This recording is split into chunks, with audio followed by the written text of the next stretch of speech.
बच्चों, class 10th में history का जो फर्स्ट चैप्टर है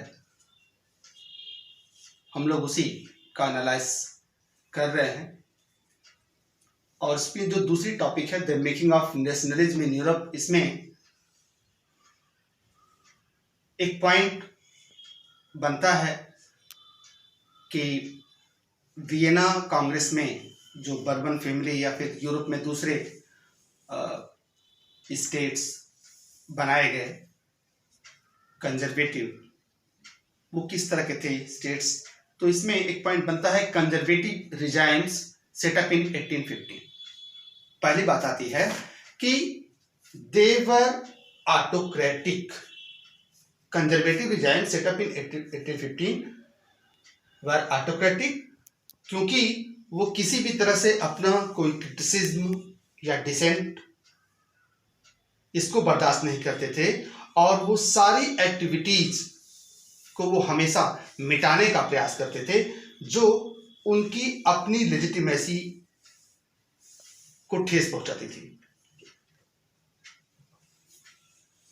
उनमें से ढेर सारे रिजाइम्स ने न्यूज़पेपर्स पे, बुक्स पे, प्लेस पे, इन सब पे उन्होंने सेंसरशिप लगा दिया।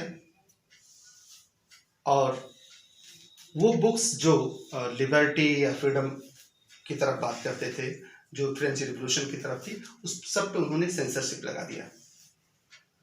और ऐसी अवस्था में जो फ्रेंच रिवॉल्यूशन था वो लोगों को फ्रीडम और की तरफ बराबर उनको इंस्पायर कर रहा था, जो कंजर्वेटिव को क्रिटिसाइज करते थे। इसलिए इन्होंने सेंसरशिप लगा दिया था। इसी समय एक बात और भी आती है कि यूरोपियन कंजर्वेटिव गवर्नमेंट के बीच में कुछ सीक्रेट सोसाइटीज का निर्माण होता रहा। ये लिबरल्स के द्वारा किया जाता रहा और ये सीक्रेट सोसाइटीज यूरोप के ढेर सारे भागों में फैल गए। और ये जो भी उनके रिवॉल्यूशनरीज थे उनके बीच में अपनी आइडिया, अपने विचार फैलाने के लिए ये छुपे तौर पर यूरोप के ढेर सारे भागों में फैल गए थे। They opposed monarchical forms and established after Vienna Congress।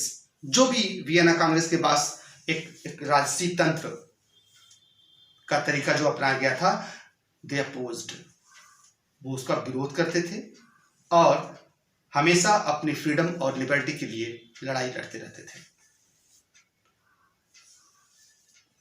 और उन्होंने अलग अलग भागों में फैल करके अपनी आइडिया, जो नेशन की आइडिया थी, उसको उन्होंने बरकरार रखा, क्योंकि उन्होंने इस बात को स्वीकार किया था कि अगर हम नेशन का जो क्रिएशन है इस आइडिया को लेकर आगे बढ़ते रहेंगे तो ये हमारी फ्रीडम का एक स्ट्रगल होगा।